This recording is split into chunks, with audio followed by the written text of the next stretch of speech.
الضالين امين. انت يا حبيبي يا اختي اسم الله عليك، قاعد يا اخويا وبتقرا لي في القران ما شاء الله عليك تبارك الله. عارف انا عايزه ابخرك.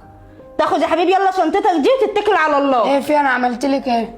انا مش عايزاك قاعد معايا في الشقه، قاعد كده كاتم على نفسي. انا بكنس لك وبمسح لك وبعمل لك كل حاجه. ولا عايزاك تكنس لي ولا تمسح لي. يلا يا حبيبي اتكل على الله وخد هدومك، ولو اخوك كلمك قول له انا مش عايز اقعد. طب قولي انا عملت لك ايه طيب؟ انا مش عايزاك معايا. الله، هو تقولي دم وخلاص؟ يلا يا حبيبي شنطتك اهي، وانا كمان ريحتك ولميت لك الهدوم. 5 دقايق ارجع ملاقكش في الشقه. ازاي بقى؟ دي مش بتاعتي. ماشي. معلش يا حماصة، حقك عليا، ما تزعلش من كل اللي قالته، بس بقول لك ايه، كلها 35 ثانية وهجيب لك حقك وهفرجك انا هعمل فيها ايه. خليك قاعد هنا وانا هوريك.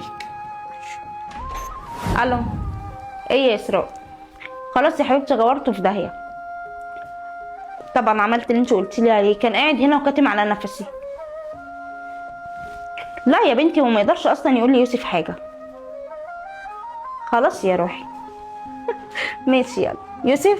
طب خلاص ماشي، يلا اقفلي واكلمك تاني. باي. بقول لك ايه يا اميره؟ ايه يا يوسف؟ رنلي على اخوك السويسي كده عشان عايزه. في حاجه ولا ايه؟ رنلي بس عليه لما يجي، انت هتفهمي كل حاجه. طيب ماشي. ماشي، رني عليه وانا مستنيكي بره في الصاله. ماشي حاضر.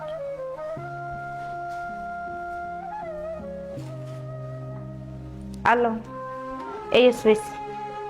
انت فين؟ ماشي، طب يلا تعالى عشان خاطر يوسف عايزك تقريبا كده في مصلحة معاه او حاجة. ماشي يا حبيبي يلا مستنياك. باي. هي أميرة خير. تعالى يا سويسي. يوسف عايزني في ايه؟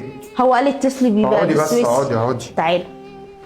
قال لي اتصلي بالسويسي. خير في ايه؟ يوسف، انا مش عارفة، هو بيقول لي في مصلحة معايا. ده يوسف جه؟ ايه يا جوز اختي، عامل ايه؟ ثانية واحدة. اتفضل. ينفعش كده الوقت.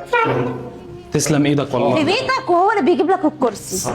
خير يا جوز اختي، في حاجة ولا ايه؟ تسلم ايدك والله. انا كنت جايبك بس عشان اشهدك على اختك. شيلني على اختي؟ عملت ايه؟ ما علينا، انا عمري زعلتك في حاجه؟ لا والله، ده انت راجل محترم، ده انت شايلنا في عينيك من زمان وعمرك ما قصرت معانا في حاجة. عمري اذيتك في حاجه؟ لا ما حصلش. انت اما بتيجي انت واخواتك وامك هنا بيتعاملنا احسن معاملة وبتشيلنا من على الارض شيء. هو ايه لازمة الكلام ده كله يعني يا يوسف؟ هتعرفي كل حاجه دلوقتي. ايه؟ يا حماصه، صح صح. اقعد جنبي يا حماصه. عامل ايه؟ انت عارف حماصه اخويا اخوك الصغير. الصغير اخويا برضه. دلوقتي انا كنت واقف معاه، اه لقيت اختك راحت جايه. انا بقى لما لقيتها داخله عليه بالدخله ديت رحت مستخبي ورا الباب. بتقول له انا عايزك تمشي من هنا وحسك عينك يوسف يعرف والحوارات دي. انت يرضيك؟ انت عملتي كده؟ استنى بس يا سوسي، هو الواد ده كداب واكيد هو اللي قايل له. هو مش كداب، انا بقول لك انا شايف كل حاجه. انت عملتي كده؟ ايوه يا سوسي عملت كده. انت يرضيك؟ لا بصراحة يوسف ما يرضينيش. وانت لو مكاني هتعمل ايه؟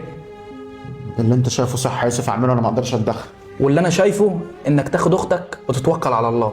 هو انت بتطردني يعني يا يوسف من بيتي؟ ايوه بطردك، وعرف الحاج ان الورقه بتاعتها هتجي لها على البيت. ده يخرب بيتك، كسفتينا مع الناس مع ان الناس ما قصروش معانا في حاجه قدامي. انت بتطردني عشان خاطر اخوك؟ يلا اتفضلي. تاني. معلش يا حماس، حقك عليا، بكره اجيب لك ستها.